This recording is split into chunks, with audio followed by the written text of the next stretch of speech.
Thanks, everybody. So, as you said, I'm Matt Johansson. This is Jonathan Kuskos. We're with White Hat Security. We do this top 10 thing every year, so we're kind of here to share the results of it. So, just a little bit about me. This was an old bio picture of mine, so Jonathan saw it fit to use his elaborate Photoshop skills to add my beard length. So that it was a little bit more realistic. Yeah, I've done this speaking thing once or twice. I have a background in pen testing. I'm a hacker turned dark side of management, but as I like to say, at least it's not sales. Yeah, I'm hiring a lot. If you want to get into web AppSec entry level in Santa Clara, Houston, and soon to be Belfast, feel free to come talk to us afterwards and shoot over your resumes. And I'm Jonathan Kuskos. I'm one of the application security engineers for White Hat Security. I'm also one of the Houston OWASP chapter leaders for at least the next month or so. Like you said, I'm moving to Belfast, so then I'll be helping start up the OWASP chapter in Belfast. So if you want to speak down in Texas or overseas in the EU, I'm the guy you want to talk to. Hit me up sometime while you're here. So a little bit of history about the top 10. So how many of you guys are familiar with the top 10 and us doing it over the past couple of years? Cool, good number of you. Very nice, awesome, that's great to see. So for those of you who don't know, the top 10, this is a very community-driven effort that we put forth, that we collect all of the crazy amount. There's just tons and tons and tons of new research every year. And it's kind of impossible to stay on top of it unless you're like professional Twitter user or something like that, right? And so we try to aggregate all these things, and we get somewhere between 50 and 80 new web hacking techniques submitted every year that gets whittled down to a top 15 by community vote in no particular order. And then we have a panel of expert judges that very graciously submit their time, take a little bit more time, and order the top 10, whittle it down to 10 and order it. Yeah, this is really just about paying homage to the web security researchers for the crazy amount of work that gets done every year. So this is just a little bit of the history of who has won, the total number of new techniques that we get in any given year, and the winners of that year. So as you can see, encryption has been extremely popular. Crime Beast, Oracle padding attacks, all this stuff. For the past couple of years, encryption has been king. It's not the case this year. So without further ado, this is this year's top 10 web hacks. So there's no way that we're going to be able to cover all of these in 45 minutes. So just please bear with us. We like to call it, we're going to be the Busta Rhymes of AppSec. We're going to talk through this really, really fast. We're going to blow through 10 through 6, just kind of give like a shout out to those guys and the research that they did, and give you a really high level. And then we're going to try to deep dive into the top 5 since they made it to the top 5. So number 10. Cool. So starting with number 10 is the HTML5 hard disk filler. Now with HTML5 comes the ability to use local storage. With that, you would expect that there should be an upper bound on the amount of data that you can save. Can you guys hear me now, the mic? Cool. So there should be an upper bound on local storage for how much data that you can save. Now with the specification, just states that there should be some upper bounds. Now what actually happens in practice is that Chrome has a 2.5 megabyte cap, Firefox and Opera have a 5 megabyte cap, Internet Explorer has a 10 megabyte cap. So this also should apply to subdomains of any given host.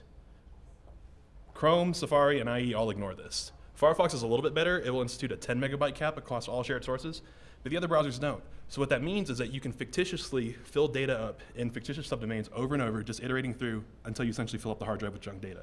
And that's what Faraz here did. He created filldisk.com, opened it up in a VM, give it enough time, it's just going to crash because it's going to fill with junk data. Don't go to that bottom URL on your computer. Yeah, do it in the care VM if you about. want to check it out, but it's pretty cool. That is the true meaning of proof of concept right there, that bottom one. So it will fill up your hard drive. So number 9 is by a gentleman that's sitting right here. You can give a wave. This is Robert R. Snake Hansen.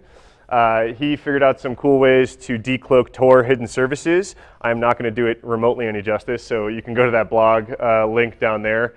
But there was a few different methods that he theorized that could be possible into finding Tor hidden service, actual locations, actual IP addresses of Tor hidden service web servers.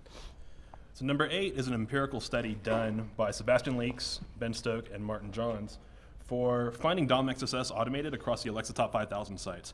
So what they did was they created a tool that crawled about 480 different domains, finding 6,000 unique cross-site or DOM cross-site scripting vectors, and Based off of that results, they're stating that about 9.6% of the Alexa Top 5000 contain at least one serious DOM XSS flaw. That number is probably much higher, but this is all done through automated means, no human testing. Number 7 are these two schlubs. They kind of came up with some stuff. That's the unphotoshopped picture of my profile picture. But yeah, so Jeremiah and I created a browser botnet via an ad network. We actually just paid an ad network to host our JavaScript code, and actually did this and measured the size of a botnet that we could create per dollar, and it's actually incredibly cheap and incredibly fast. And we denial serviced ourselves, and then as a follow-up research, we actually got permission from Akamai to do some serious testing on a web server that they protected, which actually was Akamai.com, and they let us try to denial service that, and we created a serious amount of noise for about $50. It was really, really super cheap and kind of a cool technique. This has been recorded a few times, so some links to the slides and the recording of the actual talk. So number 6 is XML out-of-band data retrieval. Now what this is an expansion on the XML external entity attack, in which you create an entity tag that is both part file contents and part URL resource. So this was demonstrated by Timur Yunusov and Alexei Osipov at Black Hat EU last year. What this basically allows you to do is to now use XXC to fetch files that are non-well formed. Typically, if the file that you're reading isn't well formed, when the XML parser validates it, it's going to crash. So this way, the file is returned before the XML parser crashes, and you can basically read non-well formed data, with the exception of binary. How many of you guys do like web app pen testing for a living? A good handful of you. Have you guys had fun with XXE this year? It's just everywhere, right? So yeah, this was a kind of unique way to attack that. All right, so number 5, we're going to kind of deep dive into some of these. So the first couple are going to be a hat tip to encryption again. You know, the winners from the past couple of years. So 3 of the top 5 are encryption, but they didn't win this year. So these gentlemen, researchers out of the University of London, found some theoretical weaknesses in RC4, which is at the time and probably still is the most popular algorithm used in TLS. So I think this slide is probably a little bit redundant for this conference. This is more for when we're giving it to a less of an AppSec crowd, but since that's the name of the conference, I hope a lot of you know how SSL and TLS works. But the one important thing that I do want to point out on this slide of how SSL and TLS works is that it's not just HTTPS. Everyone thinks SSL TLS, they think HTTPS, right? The TLS is used to encrypt a lot of other protocols, so this weakness does not just mean, oh, websites, right? This means that you can decrypt encrypted traffic using other protocols. But basically, yeah, TLS using some algorithm and a bunch of the ciphers, a number of algorithms and a number of cipher suites that are options for TLS is used to encrypt most of the web traffic that we see today. So what is RC4? This is the most text on any slide I've ever written.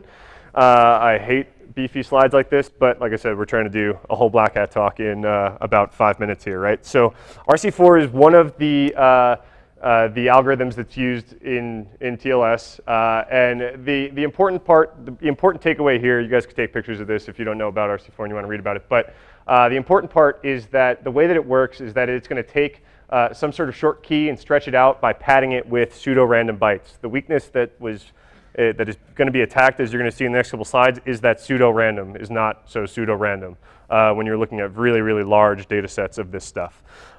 So yeah, as you can see, the randomness, quote unquote. So this is some stats. I think this is from, oh no, this is in SSL Labs, but this is some stats of, at the time of this research, about 50% of TLS connections that were monitored by ICSI were using the some combination of RC4 cipher suites. So this theoretical weakness could be very prevalent at the time. The reason this was so big, actually, was kind of funny, was that if you remember last year's winner of the top 10 web hacks that I had up on the slide earlier was actually Beast. And Beast was attacking the CBC, which is kind of one of the other major options. If you're not going to use RC4, you can use CBC.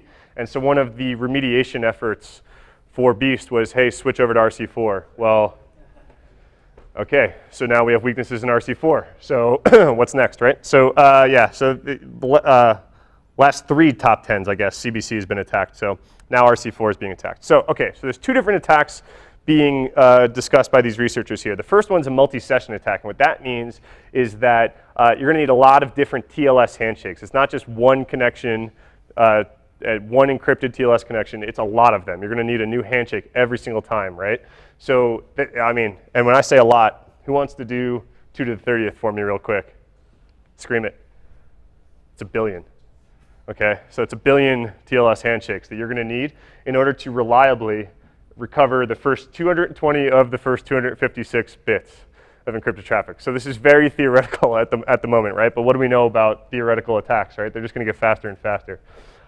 So if you don't want to try to get that whole first 256 bytes, you can knock that down to 2 to the 24, which I think is 16 million. It's not in our notes anymore. I think it's about 16 million, which is a much smaller number. And you can get certain bytes reliably, not that whole big chunk.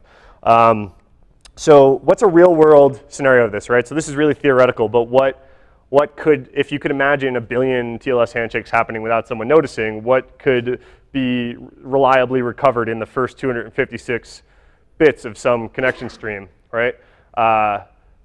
Is cookies, right? So we can go after session cookies. So the other reason that we want to go after session cookies is that, say it's something like Gmail, right? It's a known cookie, it's a known entity, it's a known character set. You can actually use that information. It's not that you don't know anything about the plain text. You know a significant amount about the plain text of a known cookie, right? So if you know that, you can actually use that, and the math starts to become slightly more realistic than a billion requests. Still quite theoretical, but you know, this is something that if you were to be man in the middling someone, this is the kind of exact same traffic that's going to be sent over and over again over new handshakes, right? Something like a session cookie is the same piece of plain text sent over and over and over again, right? So if I was able to force your browser, what happened?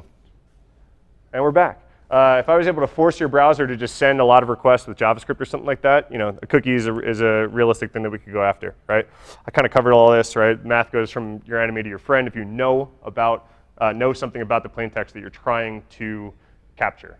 So again, tons of text on a slide. So second attack. This one is a little bit more interesting because you don't need a new TLS handshake every time. Okay, so this is a single connection, single session attack. You still need quite a bit of requests to actually be played through, but you only need one handshake, so it's actually a little bit more reliable and a little bit faster for whatever reason, because math, right? Who knows? But this stuff is feasible. This has been proven feasible, but not practical, right? You know, you need some ridiculous amount of sessions and encryptions to be going on. The countermeasures are pretty straightforward. Stop using RC4 is an easy one that we can stand up here and say as the guys doing security research. It's kind of a hard one and realistically, it's kind of hard to just stop using some algorithm for some organizations, right? But preferably the newer encrypted algorithms haven't been broken yet, so instead of going back to CBC. If you're stuck on RC4, there are some things that you can do to help make this even less realistic. Like padding that. So that first, remember when I said that you can reliably recover the first 220 of the first 256 bytes? That's because there's a 36 byte padding that just happens naturally. If you make that 36 byte padding bigger, then you're going to push the sensitive information out of the reliably recoverable bit of plain text, right? So it's kind of a hack, but it's doable. And then the pretty obvious one here, in my opinion, right, is, hey, billion requests, don't let that happen, right?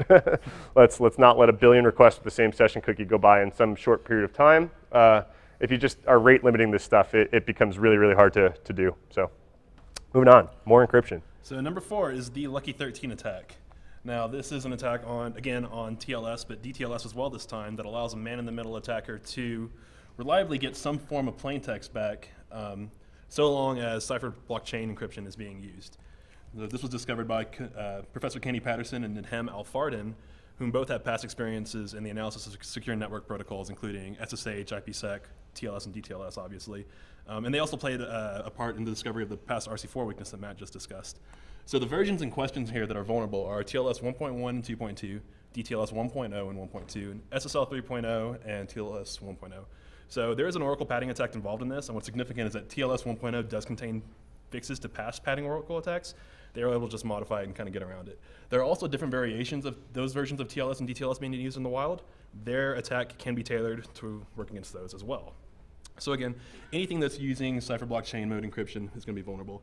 They tested it against OpenSSL and GNU-TLS. In OpenSSL, a full plain text recovery was possible. In GNU-TLS, they were able to recover up to 4 bits of the last byte in any block of plain text. It's a great year for OpenSSL, right? Yeah, and then Heartbleed.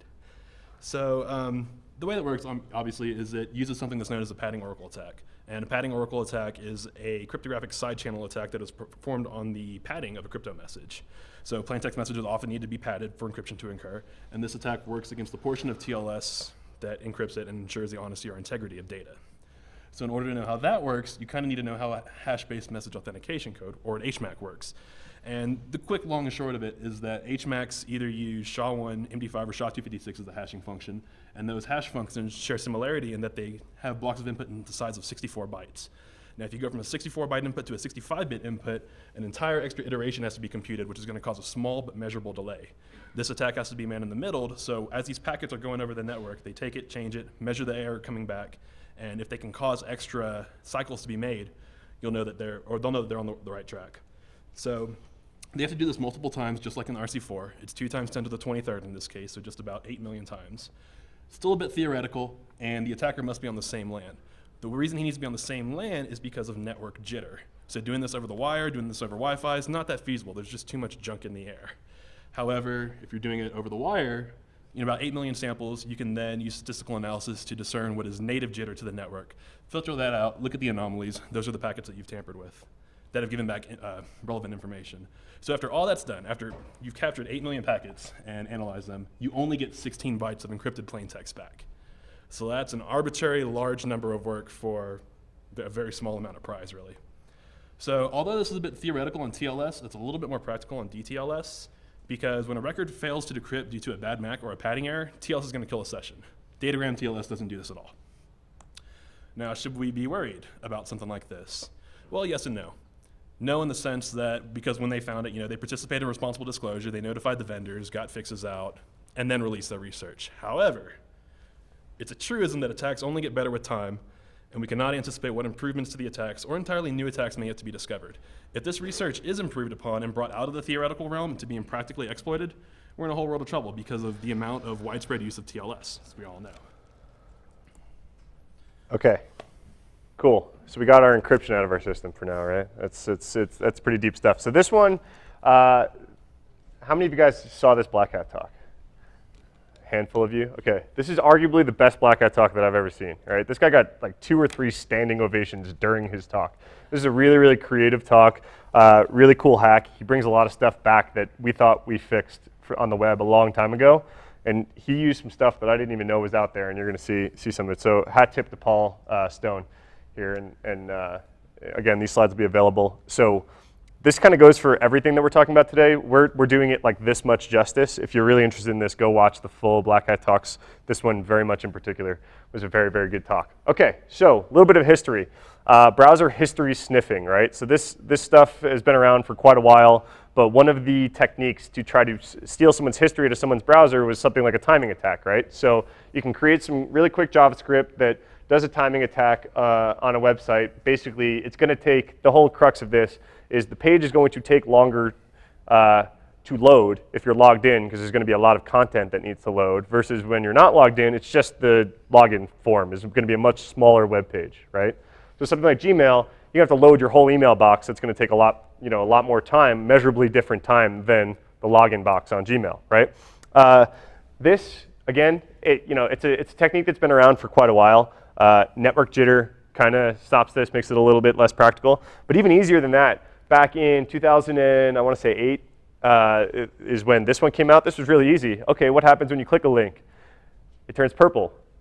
Let's just check the CSS and see, okay, let's load up a bunch of links in an iframe and check the CSS if those links turn purple. Now all of a sudden you know if someone visited that web page or not, right? Back in 2010, the web browsers all fixed all this and said that, hey, there's no practical reason for any website that you're on to know what your CSS is doing, so you just can't even check CSS anymore for this particular thing. At the time, though, ad networks and adult sites were using this all over. I think it was some crazy percentage in the wild of ad networks and adult sites were measurably checking their visitors' history sniffing to more target the advertisers and stuff like that, right? So what's old is new again. Okay, request animation frame. How many of you guys know what this is? 2 of you, cool. That's more than I even thought would raise their hands. I had no idea what this was until this research came out. So what request animation frame does is this function fires every time a new frame is painted in your browser, right? So you just repainting is going on every time the browser changes something. At the beginning of that frame repaint, this function fires, okay? So that's kind of why this is important. So and another piece that I didn't even know how this worked. So how this whole turning the link purple thing happens is it turns out to be pretty asynchronous. So there's a video during his talk that demonstrates this. We don't have time, so I'm just going to go through it real quick. So just the steps of when you go to a page, how it loads, right? The page is going to load. It's going to paint all the links, if there are any on the page. It's going to paint them blue, right? It's not going to wait to load the page to see if the person had been there before, right? So what happens is it fires off a asynchronous call to the history database locally on the browser. It's important that it's asynchronous, right? Because who wants to wait for a whole page to load to figure out if we should turn links purple or not? That's pretty low on the priority of a page loading, right? So that's going to fire off this asynchronous request. A bunch of frames are going to go by, and then when that callback comes from the history, it's going to say, okay, hey, repaint, and if there was something visited, repaint it purple, right? But at the beginning of each of these frames, right, in this movie strip here, that request animation frame function fires, right? So that's also important to know. Okay, so sim it down now, right? So we have to, how are we going to slow this down so it's measurable? This is a timing attack, right? And as we know, timing attacks are not very reliable over the internet because of all sorts of jitter, right? But if we can slow it down, if we could slow this repainting down to something that's a measurable time difference, we could start to tell the difference, right? So what Paul does is he puts a whole bunch of links on a page, right? He gets all GeoCities on it and puts all sorts of shadows and all sorts of weird effects that we thought were cool back when we made our AngelFire websites, right? And it turns out that all of this, the more pixels that you're actually using, will affect the time that it takes to repaint. Kind of makes sense, right? It's small, but if you expedite this a little bit bigger, right? If you have 100 links in a frame or something like that, and you start throwing this shadow, the milliseconds get to be a little bit more measurable, right? That's how it works, right? So we're going to load a frame with a ton. I kind of just went over this. We're going to load a frame with a ton of links to one URL. This is the one URL that we want to see if this user visited, right? We're going to put all the shadow and all the crappy web dev stuff on it, right? We're going to hijack request animation frame, right? We're going to hijack that function to actually fire our timing, right? We're going to time how long it takes this repaint to happen, right? If there's one slow frame, if one frame is slow, right? It's still milliseconds, right? But if it's slower than others, that means that's the first repaint, that's the initial repaint, and it just painted all the links, right? If there's a second slow frame, that means it needed to repaint those links and turn them purple, right? So here's his demo website. This is actually a video from his thing that we're not gonna, is this? No, we don't have a video here, right? This is just a picture, right? So if you want to watch the video of this demo and go check out this website, I included the YouTube link here real quick. But all those hash signs on the left, that's the 100 or so links that he's populating to one URL. So he's going down this list on the right, and he's saying, okay, did they go to facebook.com, right? Okay, let's make every source value of all those links to facebook.com and watch this repaint happen. So now you're going to see in the timing attack, right, in these 4 columns. So that's the frame repaint times. So the first column you're going to see they're all in the 70-something millisecond range, right? Then the second frame is 0, or it's 0 for almost all of them, right? Then the third frame is where you're going to tell if something has been visited or not, because the longer ones in the 60 to 70 millisecond range are the ones that have to turn purple, and the ones that are in the 1 or 0 millisecond range didn't need another repaint, right? So his green check marks there are what this website is guessing were visited. So he got it all right here, right? So this tool proved that he got it all right by doing this timing attack. Really cool stuff. If you want to watch that video, I highly recommend it. Okay, so part 2 of this attack. So that's history sniffing. Really cool, right? So part 2 is where the pixel perfect timing comes in, right? So a whole bunch of other crap I didn't know existed, like request animation frame, is this FE morphology stuff. Yeah, enter SVG. This is all sorts of new functionality that's brought in with HTML5 and that we can do cool things to graphics. So 2 of the things that we want to do, this FE morphology tag, how many people have heard of this? 1. Okay, even less than request animation frame. That's what I thought. No, put your hand down. FE morphology, what it does, if you can give it an image, and this is all in HTML, it can change that image. But the two things that we're going to focus on are erosion and dilation of that image. We can either make it thicker or thinner, right? Because magic, who knows, right? But this is potentially pretty slow, right? If it has to go through every pixel in an image and figure out if it needs to make it thicker or thinner and the colors around it and all this kind of stuff, it's going to be pretty slow. So what the browsers did, I think Mozilla started and all the other browsers copied, was they wrote some optimized code that could just go down the left-hand side of the picture in certain situations, and that's way faster, right? Instead of going through every group of 4 pixels or something like that through the whole thing. This can be used when it's like a solid color, right? Instead of a noisy image. So if it's a noisy image, like the one on the left, like static or something like that, it's going to need to go through all of it to figure out what it's going to do, right? Which is going to be slower. If it's a solid image, it could just go down the left side, going to be much faster, right? Now there's another FE HTML function that I didn't know exists. FE composite, right? And that has an operator that you can multiply images. Of course, you can multiply images. Who knows, right? I don't know the legitimate purpose of this, okay? But you can multiply images together, and all we care about for the purpose of this research is if you take a solid image, like just a black image, and multiply it by a noisy image. Oh, so this is important. If it's black, if it's all dark, and you multiply it by a noisy image, you get an all dark solid image. If you take a white image and multiply it by noise, you get noise, okay? That's all you need to know about this multiplying thing for the purposes of this, right? I don't know why, but that's it. So real world usage, right? So we can create an iframe, right? You're the owner of a website, you create an iframe, people who visit your website can, this iframe is going to load. We're going to take a snapshot of that iframe in time because you don't want the things in the iframe to be changing while you're trying to read these pixels out of it and try to read what's in the iframe, right? So we're going to take a snapshot in time. There's going to be there's another SVG threshold filter that can change every pixel in that image to either black or white, right? Which is important based on this weird multiplication thing, right? So we're going to take the image, we're going to make it either black or white, and then we're going to do the multiplication by the known noisy image, and then we're going to profit, right? Because that has to be the last step in any step thing. So we're going to watch a video real quick of this demo. So what you're seeing here before I hit play is in the top left, he's kind of zoomed in on the iframe that he created. So he created an iframe of, I think it was like a Google Plus comment box, okay? So for whatever reason, so that, Google lets you iframe that kind of stuff in so you can include Google comment boxes on your website. And there's all sorts of cool information in there, like your name, your phone number, all sorts of stuff. So he's going to read, That's on the next one. I think it's this one too, no? Okay, whatever. So he's going to read his name out of this iframe, pixel by pixel. And okay, so you already see he already changed it to black and white. I skipped that part.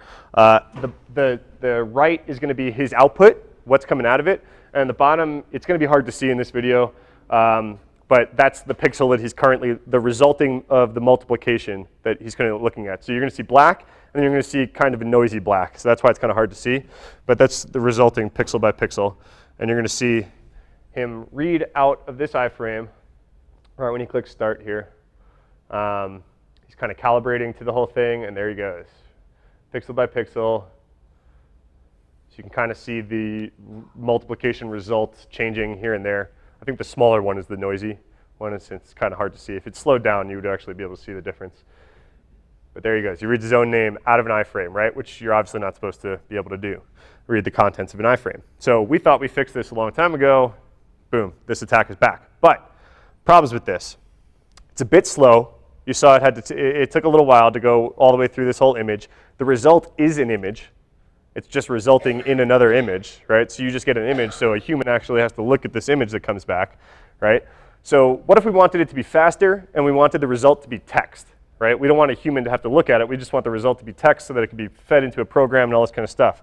Well, one thing you need to know if you want to do text is you need to know the font that you're going through pixel by pixel because every font is going to be different, right? Well, it turns out that source code has a standard font and that you can iframe. You can put a source in an iframe of view-source and then the website. So you could just iframe the source code of some website, all standard font, right? all sorts of juicy information there, right? If you can iframe someone into some web page and view the source code, there could be their CSRF tokens, all sorts of private information, IP addresses, yada, yada, right? Okay, so how this whole font breakdown works really quick. I don't want to spend too much more time on this one. But okay, so what you're looking at here is this is all of the hex character set, right? And you're looking at a heat map. So we're going to look at this top one, right? This is if you take all the hex characters and lay them on top of each other, that's a heat map of pixels used in that font, okay?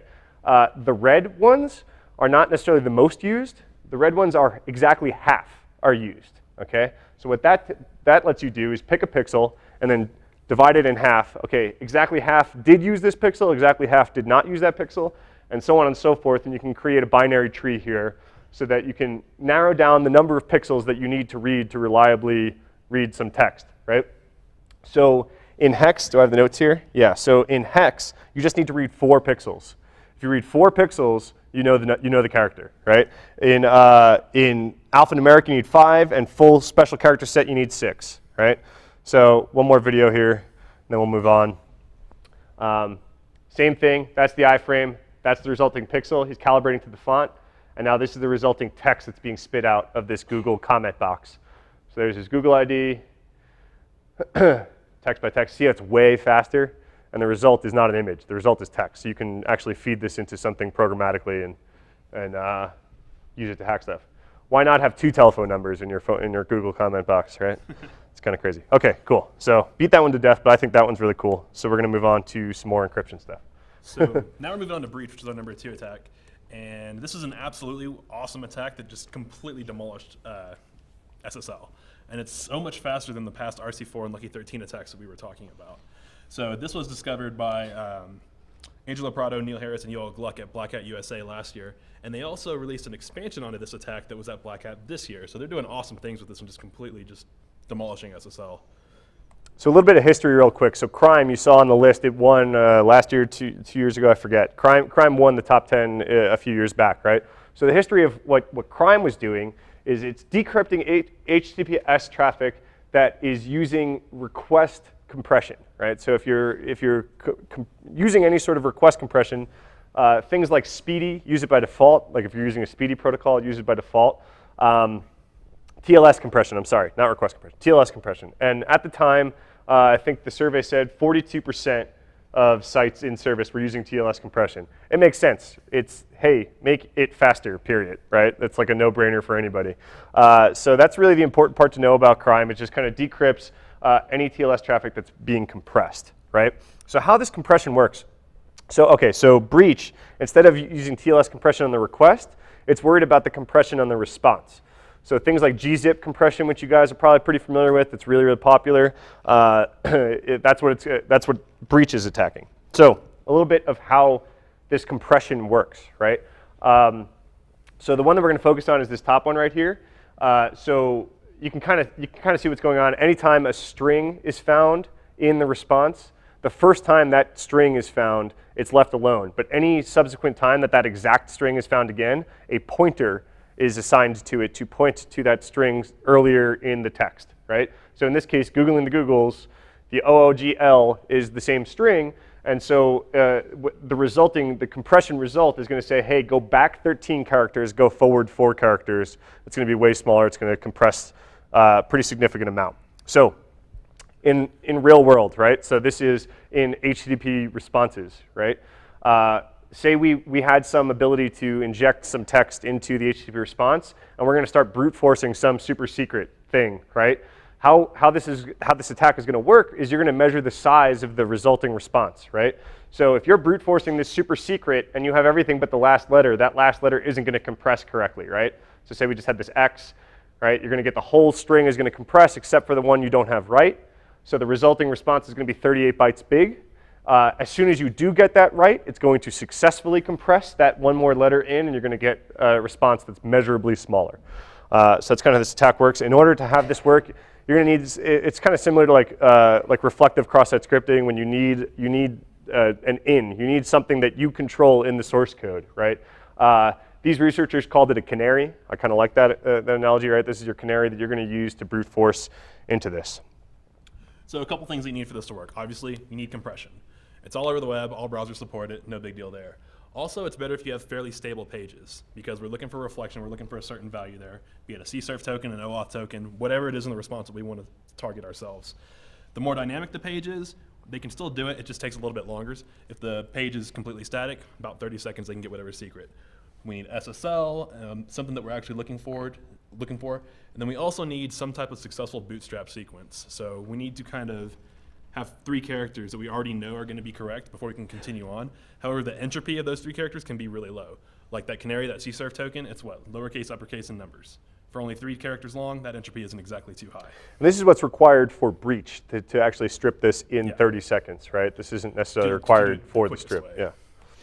Now, so your basic man-in-the-middle scenario, the attacker needs to be on a LAN because he needs to get the SSL traffic. And moving on, because we're getting kind of low on time, this is just their basic command and control server, which is just basically performing all the logic and doing the decryption. This doesn't really have to do with the actual hack. This is like their exploit. These are like their tools that they were using for it. They didn't open source it. They just kind of said, hey, you can throw your site in here and we can see if we can breach it. Not really too important. So this is part of their, a snippet from their live demo at Black Hat where they pulled that CSRF token out from Outlook Web Access. They had some really cool Mission Impossible music playing during this, so if you're a fan, I would watch their Black Hat talk. So here you can see a couple of the past requests that were going by in Chrome. And if you look at the bottom, they were able to get the entire thing in 43 seconds in about 1,120 requests. That's a whole lot better than 8 million for Lucky 13 or 1 billion for RC4. Billion for RC4. This is extremely realistic, right? Okay, so mitigation, what do you do to fix against this stuff, right? Well, easy one is disable your compression, but good luck winning that battle. Hey, do you want to make your website slower to make it more secure? Yeah, you're gonna get laughed out of the room, right? So some other things that you can do, and we actually at White Hat upped our bar for what was good enough for a CSRF protection because of this attack. We used to allow CSRF tokens to stay the same for an entire session, because that session should be encrypted the entire time. But now that if you're using compression, that's not the case anymore. We upped our bar to you have to have your CSRF tokens be dynamic per form in order for it to be good enough if you're using compression, right? Yeah, so the dynamic secrets. If you want to do, there's some hacky other things to do this. If you want to chunk your responses, that'll throw them off. You can XOR your whole thing. It's all pretty dirty. The real one is throttling and monitoring, right? Even though it's only 1,100 requests versus 1 billion, that's still something that's measurable, right? Hey, don't let 1,100 requests go to the same IP with the same cookie and CSRF token very, very quickly, right? That should spike some sort of anomalous behavior. Cool. So number 1, mutation XSS. Now, has anyone heard of mutation XSS or MXSS yet? Cool. Couple people. Cool. So that's still not enough. We all know about reflective, persistent, and DOM XSS. We've heard about that for years. So now there's a 4th XSS that we need to worry about, and this was discovered by Mario, who's he's the god of XSS. This guy loves everything in between tags and just absolutely demolishes it with new research over and over again. So mutation XSS is a way that we are going to trick the browser to formulate our injection for us. So say we give it A, the browser's going to give us B. A gets by the filters, A gets by the IDSs. When the response comes back, thank you, browser, you gave us the XSS. So just to give a quick history, let's just go through like what the problems typically are with XSS and how they're really not that hard to fix if you think about it. Reflective XSS typically comes in through the query string, URL parameters. Big deal. We validate input, we encode output, problem solved. Persistent XSS usually comes in through post requests, file uploads, saved on the server somewhere. We can still fix that with output encoding, input validation, and then heck, you can even diff the responses that you're expecting to see, like this is a good response, this is a bad response. The bad response is something different, you should probably take a look at it. DOM XSS is solved by simply being a smarter coder. Is that too much to ask, really? You learn about source and sinks as you learn about the proper functions that you should use, how to not trust user input. So you would think that with proper whitelists, proper usage of CSP, XSS whitelists, the proper protection headers, we should be able to mitigate XSS fully. MXSS just shows us that there's another little kink in JavaScript that's always doing magical stuff to make things different for us.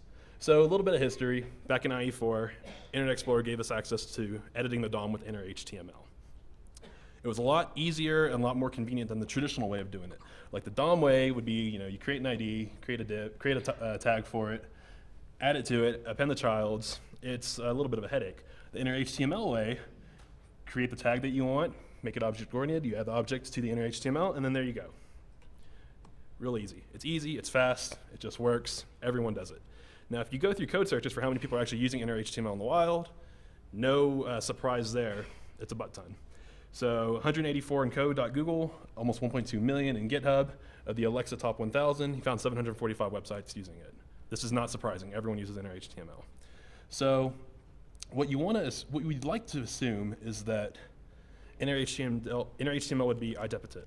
So whatever we give it should be what comes out. If we give it A, we should expect to have A coming out as well. There's a little tool on the HTML5sec cheat sheet, just /inner HTML, where you can test this depending on which browser. This is a great website overall, even not just this attack. If you guys are interested in this stuff, HTML5sec.org has one of the best HTML5 cheat sheets, the best HTML5 cheat sheet out there. It's really, really good stuff. Yeah, so I've recreated a demo real quick from IE6, which is screenshots. So what you see going on here is we have 4 different frames. The top one is going to be the input that we give it. The second one is going to be that being rendered. The third one is going to be after inner HTML has tainted it, and then the fourth one is going to be what that renders. Does that bottom left part cut off a little bit? It sure does. That's perfect. It's okay. Let's see how bad. Oh god, that's actually pretty rough. It's okay. Okay, so I'm just gonna explain what's going on. Man, that is awful. Okay, so essentially what's going on here is that if you just make a tag, like a strikeout tag with some content in the middle, foobar, no big deal. You see that it's stricked out, but look at the third one. You can see that S is capitalized, right? So what inner HTML has done is it actually took our S tag and it capitalized it. No reason for that to happen, but that's all right. It was the standard in HTML4 that HTML tags are capitalized. Okay, so the browser's just trying to help us. Now here, if you don't show a closing S tag, just look at that third one again. The browser or inner HTML supplied it again. So we didn't put a closing tag in there, but it thinks, hey, maybe you're a bad developer, you forgot to close your tag. Can you guys in the back see the top one? You can't really see it. Oh. We left off the closing S tag, okay? Yeah. It kind of stinks that you can't see it. So we left off that closing S tag, and the browser added the closing S tag for us and still struck the text out. It said, hey, you were silly, you left this out. Of course, you meant this. So it does it for us, right? So here what you have is a div tag with an empty string class, and the div tag is not closed off. So if you look there in that third one, if you can see it, you're going to have just an opening div tag with no class equals empty string. Because once inner HTML has been applied to it, it sees that class doesn't have a value. It's going to strip it, save some computation cycles, and then just kind of try to make things faster. And thanks for closing our tag again. Yeah, and close the div tag again as well. So here we have just class equals tests, quote delimited. If you can make it out on the third screen down there, now class is not quote delimited because it knows that class equals test. Again, it stripped out 2 characters to try to optimize things to make it a little bit faster. So here we have a space in the class equals test. And now if you look in the third one, we have space equals quote delimited test with the space in the middle there. So now quotes have been supplied again. Again, without the space, we have no quotes.